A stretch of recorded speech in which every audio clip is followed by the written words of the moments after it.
It was a rough and raw era back then, and you got away with a lot more. Boxing is a tough way to make a living. I mean, somebody hitting you in the face, this is how you get paid. His hardscrabble beginnings added to this reputation as a working class hero, as a guy who had come from nothing, from worse than nothing. Jack Dempsey had a reputation for being ruthless in the ring. When he hit you, it brought blood. When you're fighting and you have nothing to lose, it makes you pretty dangerous. Greatness can come from very rough and humble beginnings in a place like Colorado. He pulled himself up by the bootstraps out of nothing and became a prize fighter because that's all he wanted to do. That was his dream from a very young age. He was an American original.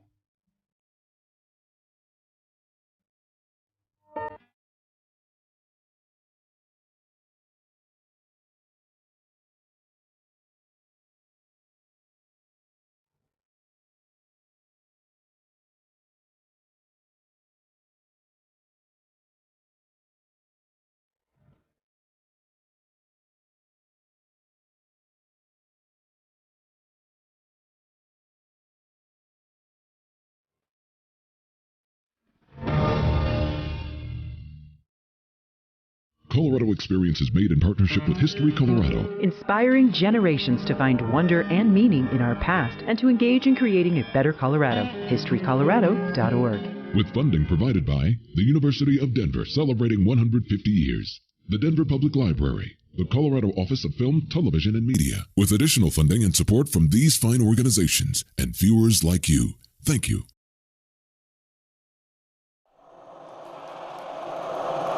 Dempsey's pressuring him on the rope, beating away with both left and right. And there's that left again, and Willard's on the floor for a second time. The champion looks hurt. He's dazed, but Willard's up again. Dempsey's Jack got the name of Manassa Mauler from Damon Runyon. Jack was very brutal in the ring, and Damon Runyon, of course, was such a famous author that I'm sure that he loved the alliteration of Manassa Mauler, and it just stuck. Jack Dempsey's family, that's Hiram Dempsey and his mother Celia Dempsey, they were from West Virginia.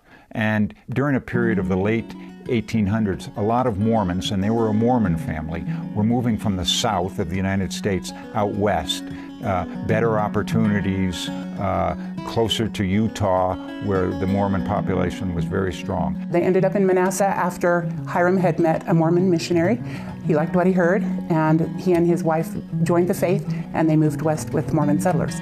And that's how they came to be in Manassa. I don't know if this was their destination or if supplies had run out and they were just stuck, but we're happy they ended up here.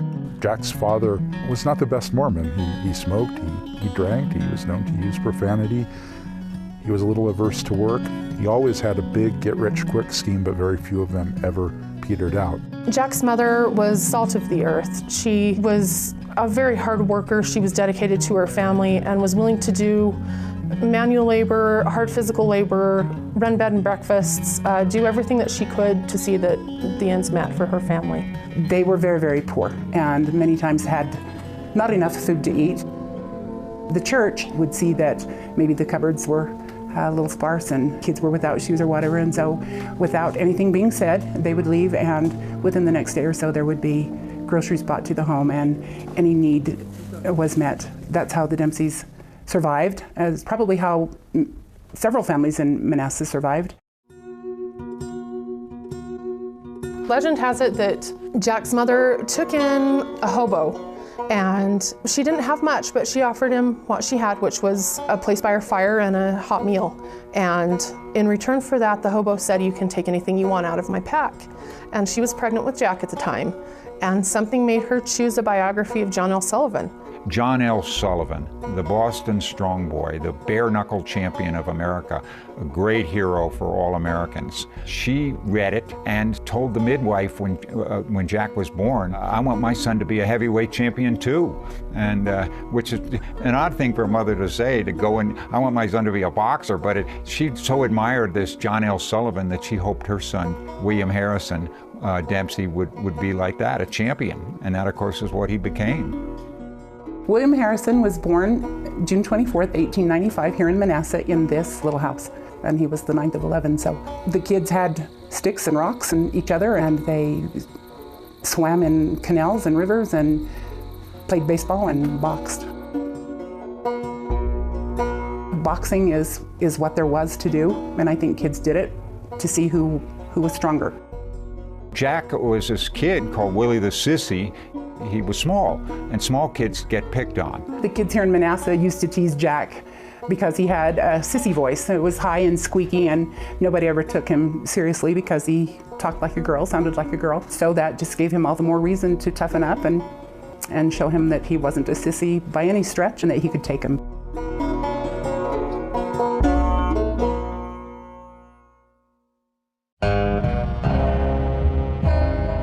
Dempsey was not content to stay in one place for long. Hiram was always looking for something better, a better job where maybe he didn't have to work too hard. He had this sort of wanderlust with a family, which wasn't very fair to do, taking them in a wagon. They bounced around to basically every mining community you can think of in southern Utah and Colorado. They got kicked out of a town in Colorado and in Delta. The people in there, they took one look at the Dempseys and their rags and everything, and the father couldn't get a job, and they told him, you know, we're not going to support you, you're going to have to go. He and his mother and sister were traveling by train to Denver, and his mother only had enough money for a ticket for herself and a half fare for the sibling. When the conductor came through to get the tickets, she only produced the ticket for her and the smaller child. And the conductor looked at Jack and says he looked him up and down, and he said, I was never more aware of our poverty than I was at that moment when he was looking at my ragged shoes and ragged jeans. And he said, when I come back, boy, you better have a ticket or I'm putting you off the train. And he said he could feel the tears at the back of his eyes. He was so scared. What would he do if they put him off the train? A well-dressed gentleman was sitting across the aisle on the train and had taken all of this in, and he'd told Jack, he said, don't worry about it, boy. I don't suppose he'll come back, but if he does, I'll buy your ticket. And he said he never forgot the kindness of that stranger and how much that meant to him. I think it's things like that that happened to him as a boy that kept him humble and approachable throughout his life.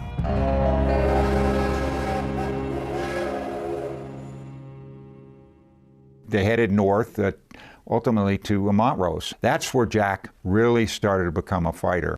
When the family came here in 1908, Jack's mother started a restaurant called the Rio Grande Eating House, and they liked that name and they christened it with a bottle of hard cider. The Dempsey kids did everything they could to help supplement their family income. They worked in their mother's restaurant and in boarding houses, but they also sold papers. They did anything that they could do in order to make a few cents to bring home.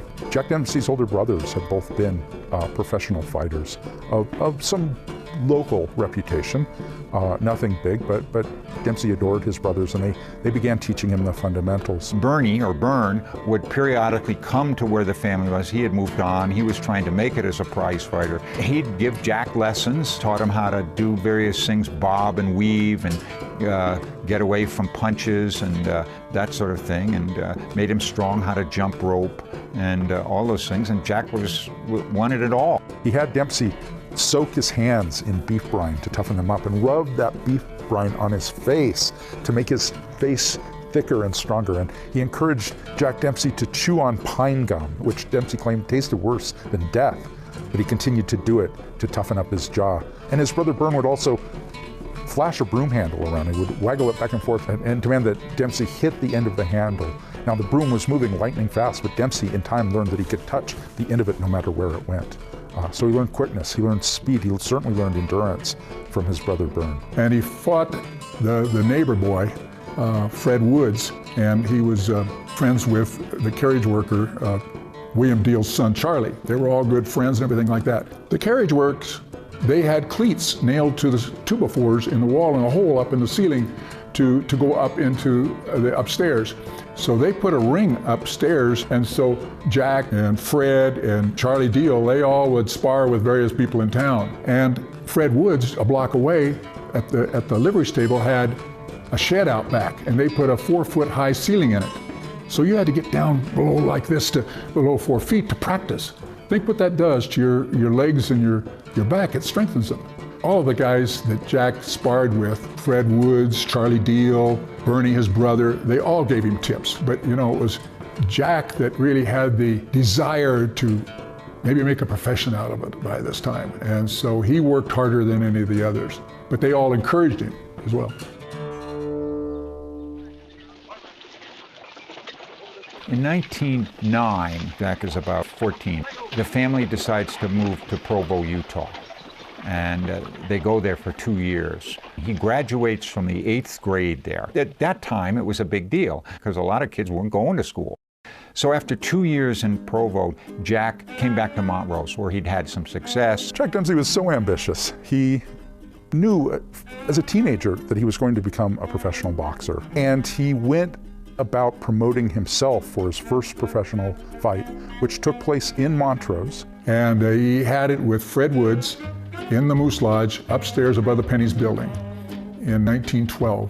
Jack Dempsey and his partner organized the fight, and they promoted it, and they even had to build the ring. They rented a space, and they arranged all the chairs, and they threw sand on the floor and put ropes around it for the ring. Fred knocks down Jack, but Jack gets back up and knocks down Fred Wood and wins the fight.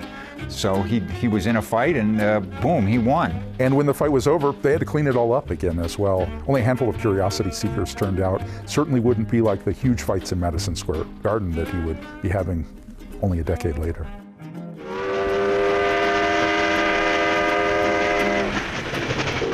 After he fought with Fred Woods, he would hop the train, probably illegally. And most of the time, Jack would grab a hold of the brake beam between cars and hang on that for hours. It's just scary. I mean, one little slip and you're done. And he'd ride up to Telluride and go in the bars up there. There weren't any bars in Montrose. He'd go up there and challenge people in the bars. Jack Dempsey's early career is really a career following the mining circuit from boom to boom to boom. He visited and fought and worked in all of the major mining regions of the Rocky Mountains in Colorado. He really represented that expansion and opportunism of people who were looking for the next big thing in Colorado. Dempsey was only 16 years old. He weighed 130 pounds. He had this squeaky, girlish voice, but he would march into these saloons and say, "I'll fight anybody in here for $1." He said, "I can't dance, I can't sing, but I can lick anybody in the house." A lot of boxers did that in those days. They had to take what was there, and especially when you were starting out. Like today, it's all organized at every level. Back then, he'd go to a town and have to scrounge around and find a fight. He was usually fighting for whatever the spectators would donate at the end of the fight, and so sometimes he ended up getting very little. Sometimes he would arrange winner-take-all matches, and he didn't always win. Jack Dempsey's talent came out of desperation. He was hungry. He was literally hungry. He was fighting to put food on his own table. He didn't drink, he didn't smoke. He didn't practice any vice which he felt would hold him back as a boxer and an athlete. But it was a matter of necessity to win or starve. In these mining towns, he was fighting toughs, miners, rough individuals, mule skinners, cowboys, big bruising men who outweighed him by tens of pounds, who knew a thing or two about boxing as well. Jack Dempsey's edge was he was fast. He had a murderous left hook. And when he wasn't boxing, he would take jobs which made him even stronger. Jobs as a miner or a mule skinner. He worked as a single jacker in a mine, taking a 5-pound hammer and hitting a metal drill into the face of the rock, wrestling the ore and the mineral out of the rock face itself. The mining built up his shoulders and it built up his hands, and it made him strong and as hard as the granite and the rock. When you came at Jack, you were coming at the mountain. He stayed in Telluride for some time, and then on his own he took off and he wound up in Cripple Creek. Byrne had been there, and he showed up again. Bernie was quite a bit older than Jack, probably close to 20 years older. Bernie Dempsey boxed under the name of Jack Dempsey, after the famous Irish boxer Jack Dempsey. And he happened to have a fight coming up that he knew he probably couldn't win, and his younger brother, William, or Jack as we know him, at the time was boxing under the name of Kid Blackie. And Bernie knew that he could probably take this guy, so Bernie sent word for Kid Blackie to come and take his place at that particular fight. Kid Blackie won that fight. At that point, Bernie Dempsey retired, and Kid Blackie started boxing under the name of Jack Dempsey. For his first fight as Jack Dempsey, he did not get to keep the money because they had substituted fighters and switched out Bernie for William Harrison. Prize fighting was very popular, but it was kind of disreputable. It had a long and distinguished pedigree, but in a lot of places, the kind of boxing that Jack Dempsey did in the mining camps was certainly illegal. He, in fact, would very often have to fight in one town and then immediately leave a step ahead of the sheriff and go to the next town to avoid arrest. It made it very hard for him to break into the more respectable ranks of organized boxing. He wanted to see if he could make it in New York City, because that's where the boxing center of the world was at that time anyway.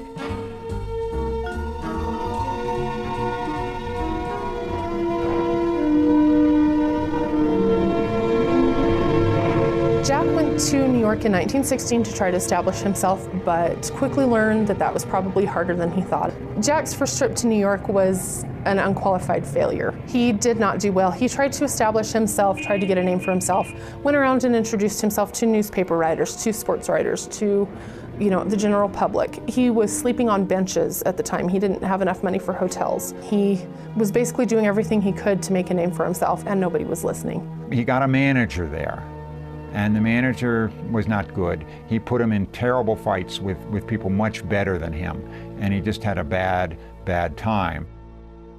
I think he was probably depressed. He had to have been. He goes to New York and he gets turned down, or he gets beaten, and he just says, this isn't a place for me right now.